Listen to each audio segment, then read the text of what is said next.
Não, mas espera aí. valorização Você desse tema. já é a segunda ou terceira vez que você toca na corrupção do PT, mas nós não falamos do caso do metrô de São Paulo, não falamos das acusações a nomes dos mais importantes do PSDB acusados de corrupção.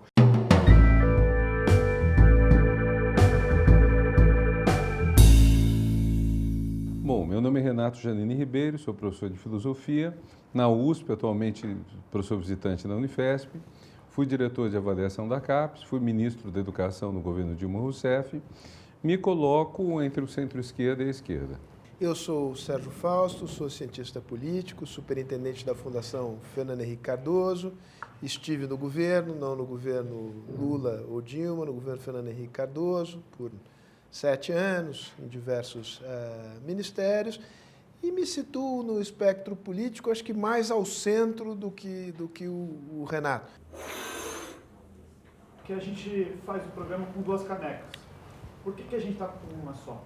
Não, bom, quando chegou aqui tinha essa caneca que ele tamou, que é muito adequada, uma caneca com uma cara de monstro. Eu pedi para tirar a caneca com a cara de monstro, porque acho que o Brasil já está em monstruosidade demais nesse momento, para a gente aumentar a monstruosidade. Melhor diminuir do que aumentar. Qual foi o melhor presidente que o Brasil já teve? Em toda a sua história. Claro que eu acho que foi o Fernando Henrique. Acho que aí misturam-se várias coisas, assim, por razões objetivas, tanto tão objetivas quanto possam ser as razões de uma pessoa que trabalhou no governo e que convive com o presidente há muitos anos. Então, eu acho que foi o melhor presidente do Brasil. Agora, não foi o único presidente importante que o Brasil teve. Eu diria que o Lula foi muito melhor do que se imaginava que ele seria, mas foi pior do que poderia ter sido. Eu acho essa pergunta muito complicada, porque, primeiro de tudo, a gente vai ter que se confinar aos nomes recentes, porque os nomes mais antigos a gente vai ter críticas que seriam anacrônicas em relação ao tempo deles. Por exemplo, muita gente diria que Juscelino Kubitschek foi o melhor presidente durante vários anos. Eu lembro nas eleições de 89, ou seja, 30 anos praticamente depois dele ter deixado o poder, o Juscelino aparecia como o ícone do melhor presidente. Hoje eu não diria isso por causa da indústria automobilística. Quer dizer, eu acho que ele fez uma opção pela indústria automobilística que não foi boa. Então eu fico pensando, daqui a 10, 20, 30 anos, se a gente faria os mesmos juízos sobre os presidentes recentes, que acabam nos deixando praticamente com 2 nomes entre os quais escolher. O Fernando Henrique e o Lula, e eu cravo o Lula, porque eu acho que o Lula emplacou no Brasil a pauta da desigualdade social como uma questão que tem que ser superada de uma maneira absolutamente prioritária. Eu diria que a sociedade brasileira tem uma marca de DNA que é a desigualdade social. Ela é tão forte que mesmo as políticas para acabar com a desigualdade social correm o risco de ser surripiadas pela desigualdade social.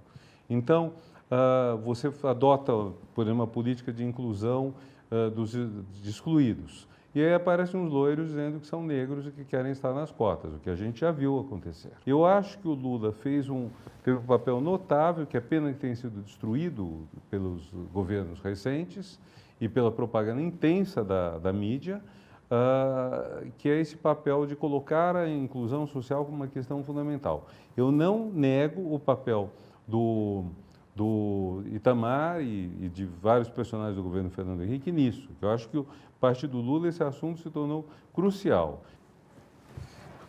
Não foi a mesma coisa, eu minto a pergunta. PSDB, de Fernando Henrique Cardoso e Alexandre Frota, o que aconteceu? Provando que é verdade. Aconteceu que, em grande medida, o PSDB se moveu para a direita.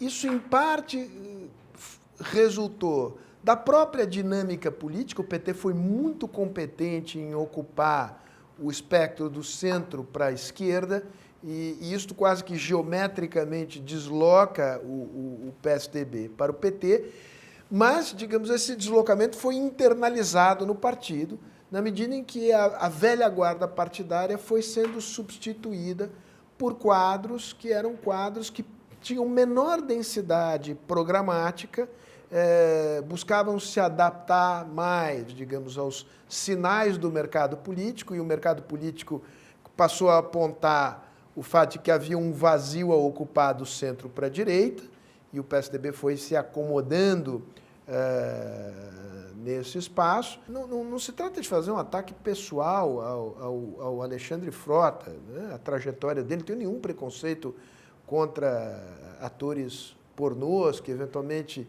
tenham se tornado políticos. Acho até que no parlamento ele tem se saído acima das expectativas. Agora, não apenas ele não tem absolutamente nada a ver com a trajetória do PSDB, não digo nem com as origens. Eu estou me referindo a fatos ocorridos há poucos meses, em que ele faz referências ao candidato à presidência da República do partido, que são impublicáveis. Eu não consigo... Porque vulgares, pornográficas, aviltantes à honra do candidato. Há uma coisa muito espantosa, quer dizer, o Frota poderia ser um caso extremo e pitoresco, mas o fato de que o partido ficou nas mãos do Dória é muito preocupante, porque ele indica que a principal liderança do partido, quem manda no partido hoje, é alguém que não tem nenhum compromisso com a história do partido e cujos braços direitos dizem isso, como o Cauê Macris, presidente da Assembleia Legislativa, que logo depois da eleição de 2018 dizia: Fernando Henrique para mim não é referência, quer dizer, Fernando Henrique, Montoro, Covas, esses nomes todos não são referência. Então, isso é uma coisa muito preocupante no sentido de que o partido ficou naquele pequeno grupo que tomava as escolhas, mas que foi se esvaziando, sim, cada um dos quais perdeu seu espaço.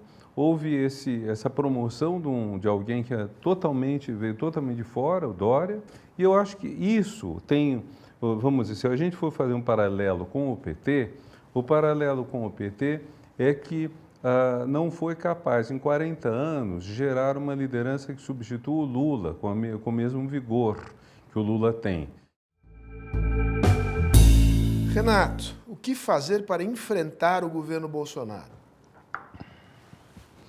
Só isso? Simples. Bom, primeiro de tudo, acho que a gente tem que restabelecer o diálogo entre as pessoas que têm uma opção pela civilização. Acho que esse é o ponto crucial que ficou agora. Quer dizer, houve uma divisão muito grande no Brasil nos últimos anos. Durante 20 anos, eu acho que a gente esteve numa situação positiva, com dois partidos que, no meu entender, foram os melhores partidos de tamanho médio ou grande da história do Brasil. O PT mais à esquerda, o PSDB mais ao centro-direita, e de repente, como cantaria Maísa, o meu mundo caiu. Nós entramos numa situação de colapso. Eu creio que foi um erro extraordinário do candidato derrotado do PSDB em 2014, Aécio Neves, apelar a deslegitimação da eleição da Dilma. Foi um erro muito grande dele se subordinar à extrema-direita, que na época era representada sobretudo pelo Eduardo Cunha, e pelo pessoal os movimentos que foram para a rua, inclusive pedindo a intervenção militar. Foi um erro grande dele fazer isso, que acabou custando também a ele, pessoalmente, também ao PSDB, uma espécie de colapso, vamos dizer. Nós entramos num sistema de colapso das instituições, de colapso desses dois partidos que, com as suas diferenças, dialogavam, que tinham nos tirado do legado da ditadura, daquele período em que você tinha, enfim, como líderes políticos, gente do tipo Maluf, tipo Antônio Carlos Magalhães, uma direita sem compromisso com justiça social, sem compromisso com direitos humanos. Então a gente teve esse período muito bom e que entrou em colapso. Acho que há muitas razões para esse colapso, mas acho que o fato grave é que com isso tudo nós tivemos a eleição de um governo que é o pior governo da história do Brasil, um governo que propaga o ódio, um governo que não tem compromisso com a verdade, que diz uma quantidade grande de inverdades. E, diante disso, acho que a prioridade é restabelecer a conversa, o diálogo entre pessoas que estiveram de lados diferentes, como talvez eu e você, gente que preza os valores da civilização. Acho que esse é o ponto inicial, o ponto de partida. Bom, eu vou procurar fazer o contraponto aqui, porque eu concordo em grande medida com o que disse o Renato aqui, caracterizando o que é esse governo, como enfrentá-lo. eu acho que vale a pena a gente discutir como é que a gente chegou nesse ponto. E aí acho que tem responsabilidades coletivas, não dá para apontar o dedo numa só direção. Mas acho que, assim como é verdadeiro que o PSDB tem uma responsabilidade grande na explicação de por que chegamos onde chegamos, acho que o PT tem a sua parcela de culpa que não é pequena e eu diria que não é menor. E ela começa por uma opção que o partido faz na transição do governo Fernando Henrique para o governo Lula, que foi um ponto alto da vida política brasileira dos últimos 20, 30 anos, é uma transição que se deu em bases muito cooperativas, não apenas o reconhecimento da legitimidade do resultado, que é o mínimo que se espera, mas mais do que isso, a construção de um trabalho cooperativo entre o governo que saía e o governo que entrava. A surpresa foi que, uma vez feita essa transição, que ajudou o Lula a entrar com o pé direito no governo, o PT inventa a ideia de que tinha recebido uma herança maldita. E ali começa a estabelecer uma clivagem entre nós e eles. Nós somos os legítimos representantes das melhores aspirações populares e eles, o PSDB, são aqueles caras que destruíram o Brasil e nos entregaram aqui uma herança maldita. Tudo conversa mole, porque na realidade, sobretudo no primeiro mandato, o governo do PT se aproveitou enormemente do razoável equilíbrio que recebeu do governo anterior, de políticas que se tornaram, afinal, políticas de Estado, a começar pelas políticas de transferência de renda. Mas ali o PT inoculou esse vírus, que é o vírus do nós contra eles. Isso criou uma dinâmica no Brasil que foi brutalmente exacerbada pelo governo atual, né? Mas esta divisão entre um nós e um eles, entre um campo que é puro, outro campo que é impuro, né? Um campo que representa os verdadeiros interesses do povo e do país e outro que não representa esses interesses, o PT tem uma enorme responsabilidade na inoculação desse vírus no organismo político nacional, na sociedade brasileira. Eu diria, Sérgio, sem negar o que você está dizendo, mas diria que houve também recíproca. Quer dizer, Lula tomando posse no começo de 2003, em 2005, toda a querela, toda a questão da corrupção começa a ser lançada pela direita contra o PT, e aí estou falando não só pelo PSDB, mas em grande parte pela mídia, e isso cria também, aumenta essa polarização, quer dizer, o nós contra eles e o eles contra nós, quer dizer, houve dos dois lados. E houve um trabalho muito grande de destruição recíproca. A polarização, Renato, é uma ameaça ou é uma oportunidade para a democracia? Quem está fazendo um bom trabalho para diminuir isso? O que fazer para diminuir a polarização? Olha, polarização é muito simples. Você tem a guerra e tem a política. Na guerra você tem inimigo, você quer matar. Na política você tem adversário, você disputa. Você pode odiar, pode querer que ele morra, fazer voodoo, tudo mais, mas você convive, você dialoga, você eventualmente até cria laços de amizade. Acho que houve isso tudo ao longo desses anos. Agora, a política não pode ser guerra. Quando você passa a ter guerra, é outra coisa. E nós estamos numa situação de praticamente guerra. Então, com ameaças, nós tivemos atos de violência contra homossexuais desde vários anos, por exemplo. Nós tivemos pessoas afirmando coisas nojentas contra nordestinos. Então, há todo um preconceito grande que cresceu e a polarização não pode chegar a esse ponto numa democracia. Uma democracia supõe uma série de acordos. Fico tentado a usar a palavra tragédia, porque isso não é um fenômeno, esse é um fenômeno que, com a vitória do Bolsonaro, passou a ser um fenômeno patrocinado pelo principal mandatário do país, que é um homem que se dedica dia e noite a atiçar, se não ele diretamente destilar ódio contra os seus adversários, a atiçar nas redes sociais grupos organizados que promovem deliberadamente a distorção de fatos, de mensagens, de informações, de tal maneira a transformar a política em guerra. E isso transborda do Brasil para fora do Brasil. É espantoso que haja um presidente da República que agrida presidentes de países vizinhos. Para te provocar, eu diria que alguns desses sintomas a gente começou a perceber ainda nos governos do PT. Quer dizer, o PT organizou, no mundo digital, guerrilhas para atacar os seus adversários. E, em parte, em boa parte, pagas com dinheiro público.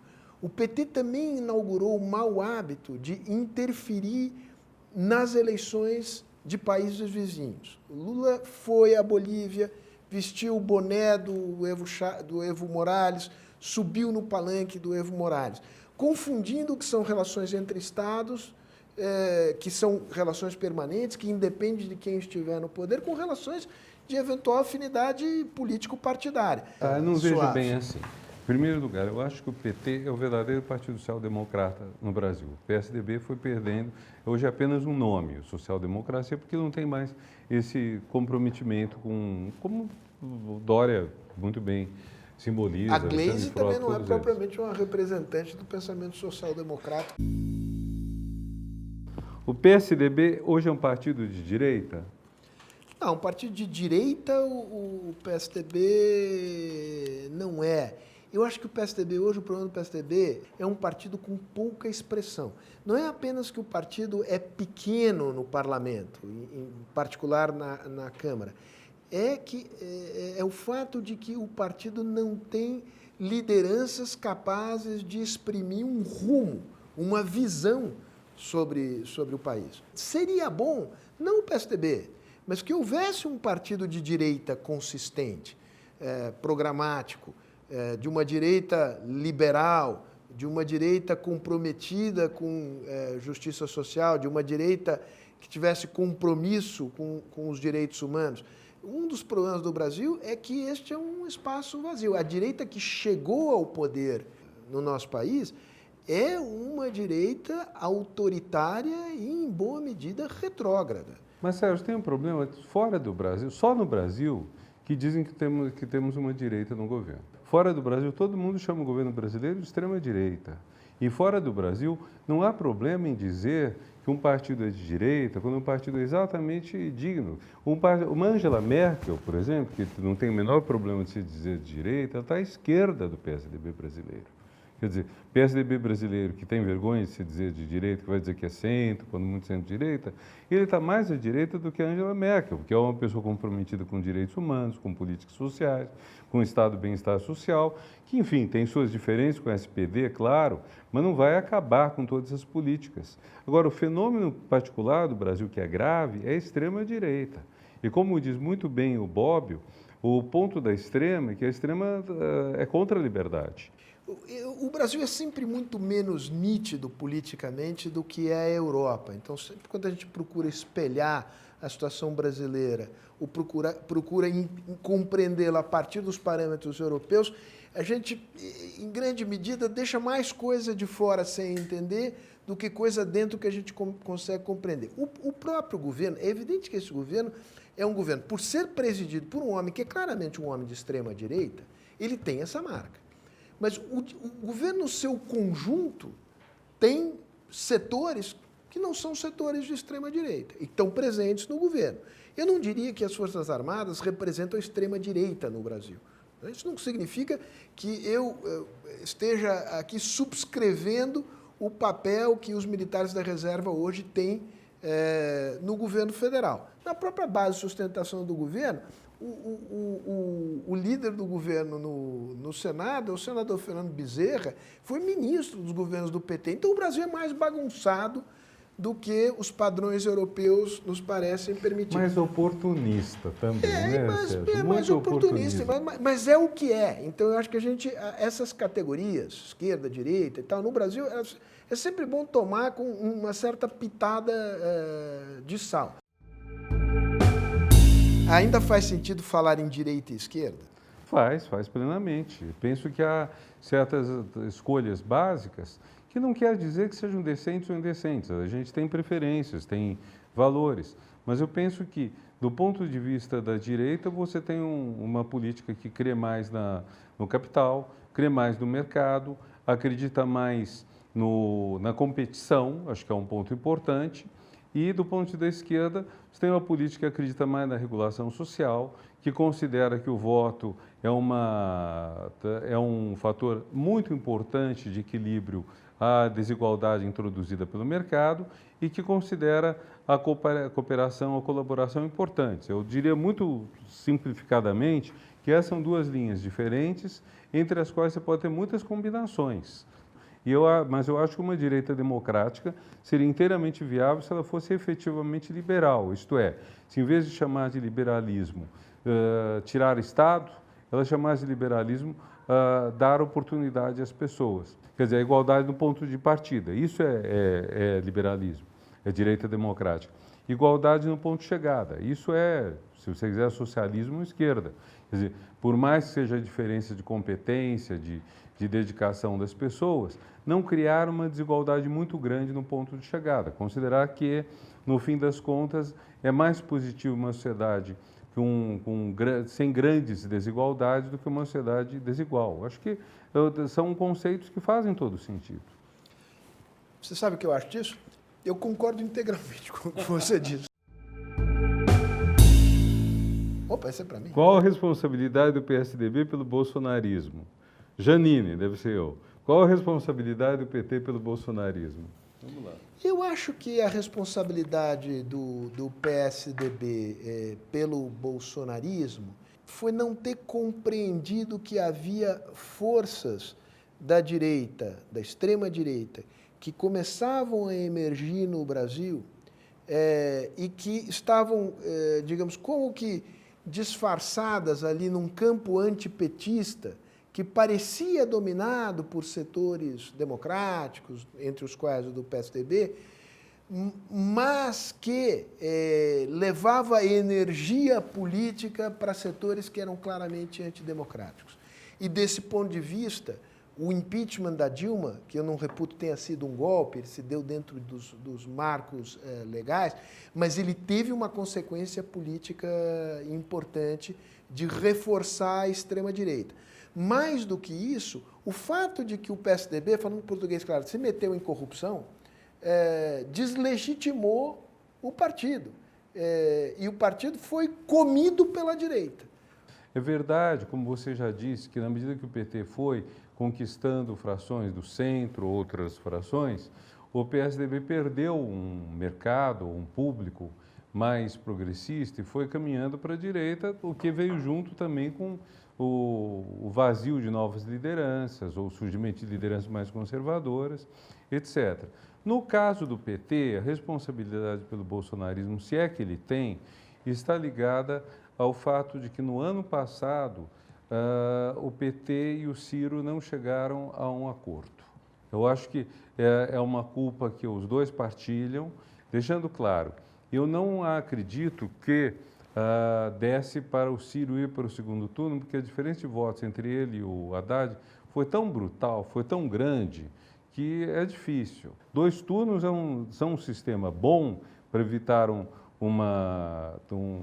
que é pior, mas às vezes acontece que o melhor nome para ganhar no segundo turno não passa no primeiro turno, como houve na França. Outro ponto que eu veria, e com toda a admiração que eu tenho pelo presidente Lula, é o fato de que se assumiu a partir de 2010 essa ideia de que o Lula era o gênio, que indicava o nome que ia ganhar a eleição. Agora, isso acabou deixando, vamos dizer, o partido sem renovação. Aí, se for generalizar um pouco mais a coisa, pensar a responsabilidade que os outros têm, não só PT, acho que houve uma certa leviandade, às vezes, diante do perigo grande que estava surgindo. Acho que minimizou-se esse perigo e não se deu a devida atenção. Privatizações, a favor ou contra? Acho que privatizações podem ser necessárias em certas circunstâncias para que o poder de Estado se concentre em outras coisas, podem ser. Dependendo do que, elas são um tiro no pé. Privatizar os Correios, por exemplo, eu acho um tiro no pé, porque os Correios têm que cobrir o Brasil inteiro. Então, você vai ter que ter, ou distribuir mercadoria em São Paulo, correspondente em São Paulo, é lucrativo. Mandar pelo mesmo valor, que tem que ser o mesmo valor o porte simples, ou registrado. O SEDEC você pode diferenciar, mas o porte simples registrado tem que ser o mesmo valor para São Gabriel da Cachoeira. Você privatizar, você vai perder esse uso. A gente pode levar isso para outros casos, em que eu acho que a privatização é necessária, por exemplo, o caso da aviação.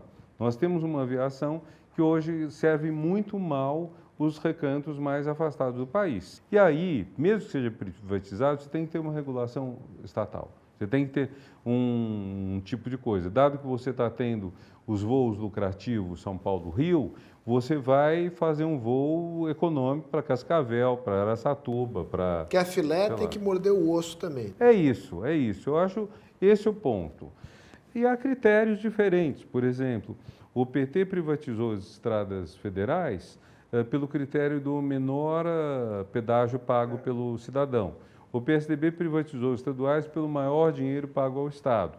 Essa é uma discussão política. Você pode ter critérios para os dois lados. A questão entre privatização e não privatização, eu acho que, em geral, no caso brasileiro, ainda, sobretudo que o PT criou muita estatal, tem muita privatização a ser feita. Mas a questão não é religiosa.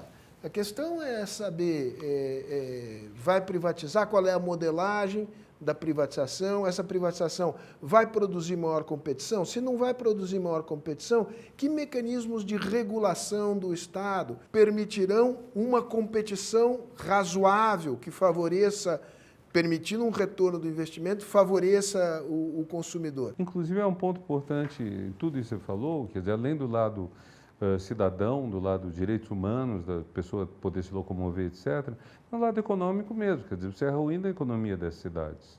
Sim. Quer dizer, o jogo geral acaba sendo, a privatização, que seria um instrumento para fortalecer a economia, acaba prejudicando a economia se ela for mal conduzida. Isso, exato. E você pode dizer, bom, tudo bem, você quer fazer o shuttle Nova York e Washington?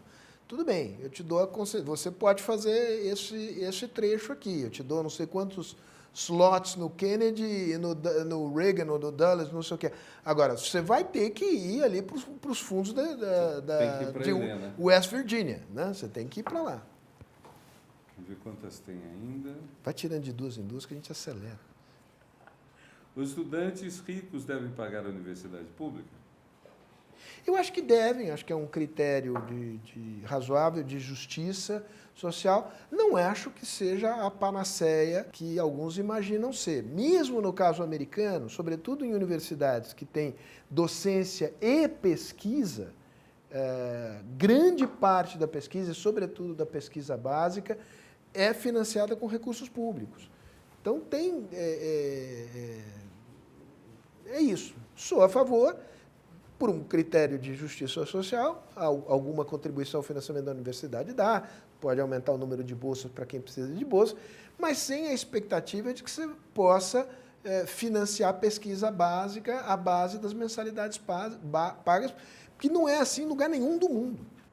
Bom, você vai desculpar se é um pouco duro, eu acho uma bobagem essa proposta. Eu vou dizer por quê. Em primeiro lugar, é muito difícil você saber se um estudante é rico, porque uma boa parte dos estudantes estão numa faixa de 20 anos, em que você não sabe se eles são sustentados pelo pai, que eventualmente é rico, ou se eles são independentes do pai, que eventualmente é rico. Então, isso exige um controle muito grande, que vai depender, às vezes, de uma declaração, de burla, etc. Quer dizer, eu posso ter um pai rico e ser brigado com ele. Ou posso ter um pai rico que me sustenta e eu esconder esse negócio. Então, em primeiro lugar, isso exige controle. Tem uma burocracia que isso traz. Segundo, você tem que estabelecer preço nos cursos.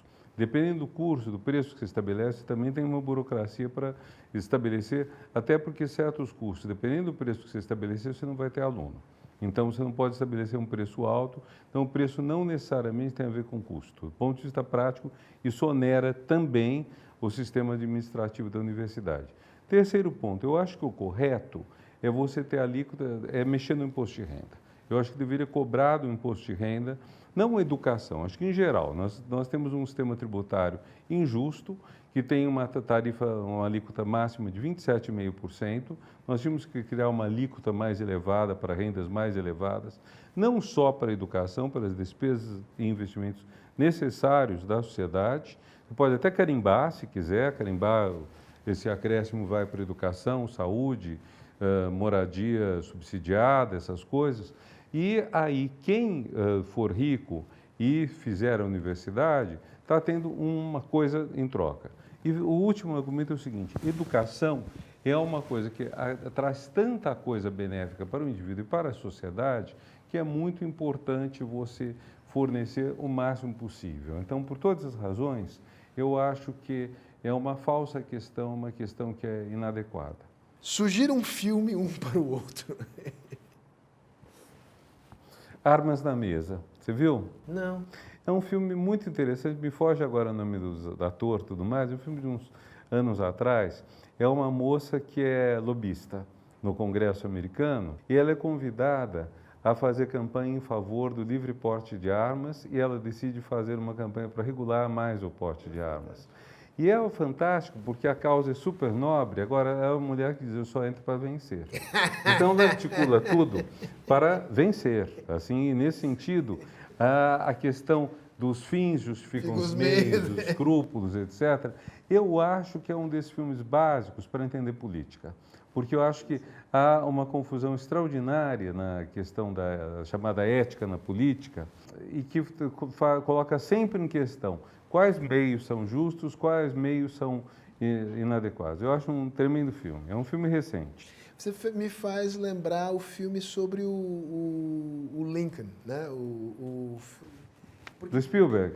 Tem este dilema também na aprovação da emenda constitucional da abolição.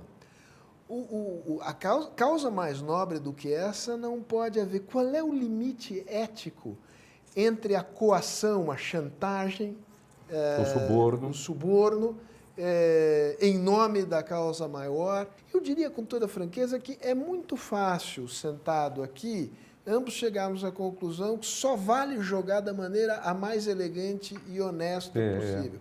Agora, tanto você como eu sabemos exatamente que na vida real não é isso que distingue os grandes políticos. Os grandes políticos, alguma dose de malignidade tem de ter. É amor. O que amor defina simples. o amor em uma palavra. Lula livre? Eu não creio na inocência do Lula. Pode ser uma convicção pessoal. Não acho que são apenas opiniões. Acho que há um conjunto importante de indícios que apontam na direção da culpabilidade do Lula. Agora, culpabilidade em relação a quê? O Lula, a meu juízo, perdeu a fronteira entre o que são as contas pessoais, o que são as contas do partido, o que é o orçamento do Estado e o que era o orçamento do Instituto Lula. E acho que ele se entregou a um grupo de empreiteiras, em particular ao Odebrecht. Eu acho que Mas o Lula, a partir de pessoais, determinado momento... alguma coisa ele se tornou dono que... Aí isso é uma questão para a justiça avaliar. Aí eu chego a esse ponto. Eu acho que há razões sólidas para arguir a suspeição do Moro. Então, Lula livre, acho pouco provável que ele venha a ser candidato. Agora, o mais importante é que isto não sirva de pretexto para convulsionar o país. Como pretexto para convulsionar, Sérgio? O que seria o pretexto? Setores do bolsonarismo utilizarão este fato para inflar a ameaça de uma espécie de descalabro nacional, reerguer o fantasma da venezualização do país. Este tipo de discurso paranoico, temo eu, voltará a crescer. Eu acho que Lula tem que ser libertado, porque ele foi condenado injustamente por um juiz que fez tudo errado, juiz que deveria estar sendo julgado pelos delitos que cometeu, quer dizer, acho que isso hoje está mais que provado. Importante a gente dizer, está muito ruim tudo, mas a gente pode melhorar. Claro. Quer dizer, nós não estamos condenados à corrupção na política, em nome da corrupção na política, defender a demagogia. Como a gente pode pensar, por exemplo, como a gente pode pelo menos dizer, é importante discutir o financiamento eleitoral que coloque os contendores numa mais ou menos igualdade de condições. Exato. Eu acho que foi um passo na direção correta, a proibição neste momento das doações empresariais. Mas não acho que esse seja que essa seja uma solução suficiente nem de longo prazo. Mas enquanto não se reduzir significativamente o custo de campanha, o dinheiro vai vir de algum lugar. É um sistema que ajuda quem mexe com dinheiro vivo, quem consegue arrecadar muito dinheiro vivo. Tem quem arrecada muito dinheiro vivo é crime organizado, e não estou dizendo que é a mesma. E crime organizado aí é tráfico, é milícia, é PCC, é o diabo a quatro. E não estou dizendo que é a mesma coisa, são coisas diferentes, mas as igrejas também. Né? As igrejas também.